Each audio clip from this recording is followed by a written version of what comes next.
नमस्कार विद्यार्थी मित्रांनो, तलाठी भरती बद्दलचं एक अपडेट मी तुम्हाला देतोय. रिसेंटली काही दिवसांपूर्वी दोन महत्वाचे रेफरन्सेस आले होते. एक म्हणजे 30 एप्रिल 2026 दुसरं म्हणजे 5 मे 2026 हे दोन रेफरन्सेस सुद्धा तुम्हाला या व्हिडिओमध्ये मी दाखवणार आहे. मागणी पत्र एमपीएससी कडे जाणार का आज, पुढील प्रोसेस काय आणि परीक्षा पद्धत बाबत अपडेट एमपीएससी कडनं कधी येणार आहे. थोडक्यात हा व्हिडिओ बघा, कारण बरेचसे विद्यार्थी आता आमच्या टीमला कॉल आणि मेसेज करताय.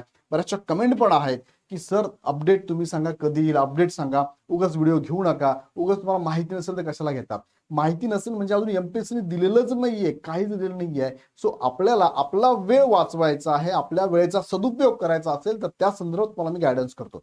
बाकी तुम्हाला माहितीच आहे की माझं कामच आहे की तुम्हाला इन्फॉर्मेशन देण्याची.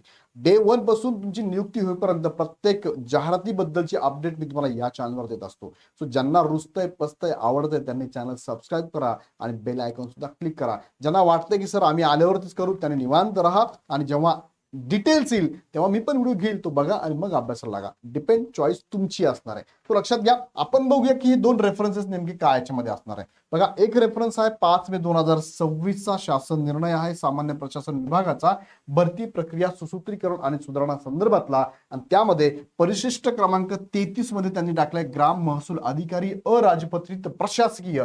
हे जे पद आहे हे कोणत्याही प्रशासकीय मध्ये त्यांनी टाकलेलं आहे, ज्यामध्ये त्यांनी सांगितलं बघा, डिपार्टमेंट महसूल वन विभाग, महसूल विभागाचं आस्थापना आहे, गट क चं पद आहे, ग्राम महसूल अधिकारी आहे.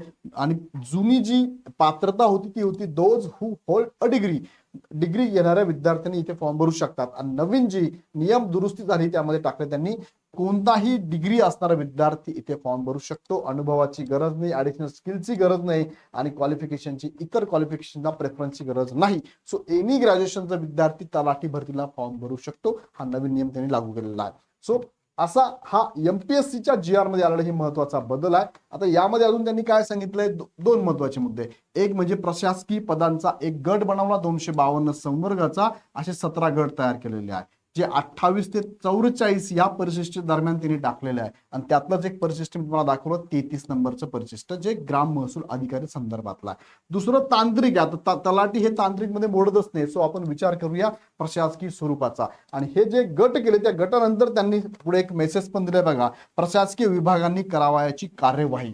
सपोज हे प्रशासकीय विभाग कोणते आहेत, तर हा विभाग आहे महसूल विभाग आहे. महसूल विभागाचं हे आस्थापना आहे, किंवा म्हणूया आपण विभाग आहे महसूल आणि वन विभाग आहे. महसूल विभागाची आस्थापना आहे. मग ह्या विभागाला काय करायचं आहे, तर विभागांनी करावयाची कारवाई काय आहे, महसूल आणि वन विभागाने करायचं आहे की सदर संवर्गाची बिंदू नामावली अद्यावत करून मागणी पत्र पाठवण्याची कार्यवाही 1 महिन्यात पूर्ण करावी. म्हणजे 1 महिन्यात कारवाई पूर्ण करावी असा पण आदेश त्यांनी दिलेला आहे. सो तलाठी भरतीची जाहिरात येण्यासाठी अजून वेळ आहे का, तर येस वेळ आहे. 1 महिन्यात यांनी कारवाई केली तर पुढे होणार आहे. आता हे सांगितल्याप्रमाणे जर वागलेच सगळे महसूल डिपार्टमेंट तर नक्की जाहिरात लवकर, पण म्हटल्याप्रमाणे जर ते वागले नाही तर एक्झाम पोस्टपोन होऊ शकते. बरेच कारण आहे त्यांना देण्यासाठी, लक्षात घ्या. आता पुढे अजून एक मी तुम्हाला मुद्दा क्लिअर करणार, दुसरा रेफरन्स मी तुम्हाला देणार आहे. पण तत्पूर्वी तुम्हाला जर आत्ता तुमच्याकडे वेळ आहे, वेळ वाया घालवायचा नसेल, तुमच्या कॉम्प्युटरच्या पुढे जायचं असेल आणि आत्ता हातात नाहीच आहे काही अजून परीक्षा पद्धत कशी याबद्दल काही अपडेट एमपीएससीने दिलेले नाहीये. सो येणाऱ्या कालावधीमध्ये अपडेट देतीलच. पण आता तुम्हाला वेळ घालवायचा नसेल तर तुम्हाला मी सांगतो की नवीन विद्यार्थ्यांनी ही बॅच लगेच जॉईन करावी, ज्यामध्ये ग्रुप बी आणि सी चा अभ्यासक्रम आम्ही तुम्हाला शिकवत आहोत. यासाठी खाली डिस्क्रिप्शन लिंक दिली, लिंकवर क्लिक करून हवी ती बॅच जॉईन करू शकतात. आता ह्या बॅचमध्ये ही पूर्ण धुरंधरची टीम तुम्हाला इथे proper to the point, exam oriented, PYQ लक्षात घेऊन, एमसीक्यू लक्षात घेऊन शिकवणार. यांचे डेमो लेक्चर युट्यूबवर अवेलेबल बघू शकता. आता दुसरा रेफरन्स बघा, 30 एप्रिल 2026 चा एक परिपत्रक होतं जे महसूल व वन विभागाचंच आलेलं आहे. आता एमपीएससीने 5 मे ला सांगितलं की त्या संदर्भात डिपार्टमेंटनी काय याच्यावर कारवाई करावी, पण त्याच्या अगोदरच 30 एप्रिलचं एक पत्रक आहे, विषय ग्राम महसूल अधिकारी संवर्गातील रिक्त पदे भरण्याकरिता मागणी पत्र शासनात सादर करण्याबाबतलं. हे पत्रक जे कक्ष अधिकारी श्रीकांत मोहिते सरांनी दिलेलं आहे. आणि त्यात त्यांनी सांगितलंय की 8 मे 2026 पर्यंत, म्हणजे आजच्या डेटला हे मागणी पत्र एमपीएससीकडे पाठवण्यासंदर्भात योग्य ती कारवाई करून हे बिंदू नामावली मागासवर्गीय कक्षाकडून अपडेट करून घ्यावी. आणि त्यानुसार जिल्ह्यामध्ये काही जिल्हा पेसा आहे, काही बिगर पेसा आहे.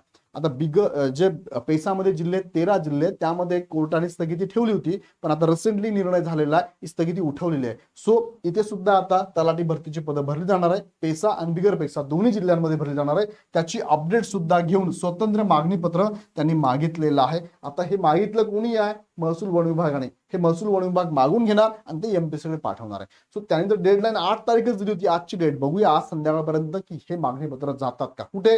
महसूल विभागाकडे. मग महसूल विभाग पुढे पाठवेल. पण माझ्या माहितीप्रमाणे एवढ्या फास्ट प्रोसेस विभागात होईल असं मला वाटत नाही. सध्या सरकारी काम 6 महिने थांब ही म्हण आपण बऱ्याच ठिकाणी प्रत्यक्षात बघितली आहे. सो या 8 तारखेपर्यंत जाईल असं मला वाटत नाही. जर यांनी कार्यतत्परता दाखवली तर जाऊ पण शकतं, सांगता येत नाही. पण शक्यता आहे जाणार नाही, कारण एमपीएससीने आता वेळ दिलाय त्यांना. काय वेळ दिलाय? तर हा वेळ दिलाय त्यांनी बघा 1 महिन्याचा वेळ दिलाय. म्हणजे आता 1 महिना विचार केला तर 5 जून 2026 पर्यंत हे सगळी मागणी पत्र त्यांना पाठवण्यासाठी वेळ दिला. आता हा वेळ का दिलेला असावा? कारण एमपीएससीला बॅकएंडला अजून काम करायचं बाकी आहे. ऑलरेडी एमपीएससी काम करत आहे बरं का. हा जसा जी आर अचानक येऊन धडकला ना, म्हणजे एमपीएससीचं मीटिंग घेऊनच हे सगळे जी आर आलेले आहेत, एमपीएससी बरोबर चर्चा करूनच. सो आता ही एमपीएससी आणि सरकार डिस्कशन चालू आहे. बॅकएंडला एमपीएससी वेळ घेतलाय 1 महिना. 1 महिन्यानंतर यांचं मागणी पत्र पण येईल आणि ह्या 1 महिन्यामध्येच तुम्हाला सगळं अपडेट पण एमपीएससी देणार आहे. आता काय अपडेट देणार आहे? तुमच्या मनात जे प्रश्न आहेत तेच बघा. मागणी पत्रे आज जाऊ शकतात का? Yes or no? तर जास्त शक्यता आहे, जाण्याची शक्यता फार कमी आहे. फार कमी शक्यता आहे जाऊ शकते. सो जास्त शक्यता आहे नो. त्यांना वेळ दिलाय 1 महिन्याचा. दुसरं काय पुढील प्रोसेस काय? तर मागणी पत्र हे जाणार आहे विभागाकडे. पहिले बघा संबंधित जिल्ह्याकडनं हे विभागाकडे जातील. विभागाकडनं याची पडताळणी करून, ऑलरेडी त्यांनी पडताळणी केली असेल पण एकदा परत पडताळणी करून हे जाणार आहे एमपीएससी कडे. आणि यासाठी कालावधी लागणार आहे साधारणतः 1 महिन्यात त्यांनी दिलेला आहे. जर वाढ झाली तर होऊ पण शकते, थोडा वेळ पण घेऊ शकतात बाकीची प्रोसेस करायला. आता पुढे काय असेल मग ह्या दरम्यान जो 1 महिन्याचा कालावधी, या दरम्यान एमपीएससीचे काम आहे की परीक्षा पद्धत अपडेट करणं, एक्झाम पॅटर्न काय असेल, वेटेज असेल, कोणते विषय असणार आहे, कोणता सिलेबस असणार आहे, हे एमपीएससी अपडेट करेल. तो विद्यार्थी मित्रांनो, बरेच विद्यार्थी विचारतात, मेसेज पण टाकतात, सर सिलेबस सांगा सिलेबस. अजूनही एमपीएससी कडनं असं ऑथराईज काही आलेलं नाहीये. एक्झाम पॅटर्न, सिलेबस आणि वेटेज आणि किती मार्कांची एक्झाम असेल, ऑनलाईन ऑफलाईन या संदर्भात शक्यतो ऑफलाईन होण्याचे चान्सेस जास्त आहेत. सो लक्षात घ्या की ही अपडेट येणार आहे. पण आता सध्या तुमच्याकडे वेळ असेल तर एमपीएससीच्या अखत्यारीत जेवढ्या एक्झाम आहेत, राज्यसेवा असू द्या, कंबाईन असू द्या, सर्व सेवा असू द्या, त्यासाठी जे विषय आहेत ना ते विषय तुम्ही अभ्यासाला चालू ठेवा. तुम्ही एवढे अभ्यास करतात त्याला ब्रेक नका करू. नाहीतर मग बरेच जण आता सोशल मीडिया म्हणतात अजून पॅटर्न नाही, कसा अभ्यास करायचा, कसं करावा. बघा हे तर चालूच राहणार आहे. एमपीएससी देईल तेव्हा देईलच, अपडेट द्यावाच लागणार एमपीएससीला. पण सध्या मग निवांत बसण्यापेक्षा एक फ्लो मेंटेन करा, अभ्यास चालू ठेवा. हातात वेगळं काय आपल्याकडे. आता विद्यार्थी म्हणून तुम्हाला एक पोस्ट पाहिजे ना, मग आता अभ्यास करणं हे तुमच्या हातात आहे. जेव्हा यायचं तेव्हा ते येईलच. यासाठी संबंधित संघटना, संबंधित अकॅडमी वगैरे पण प्रयत्न करत आहेत, नो डाऊट. पण सध्या तुम्ही अभ्यास चालू ठेवा.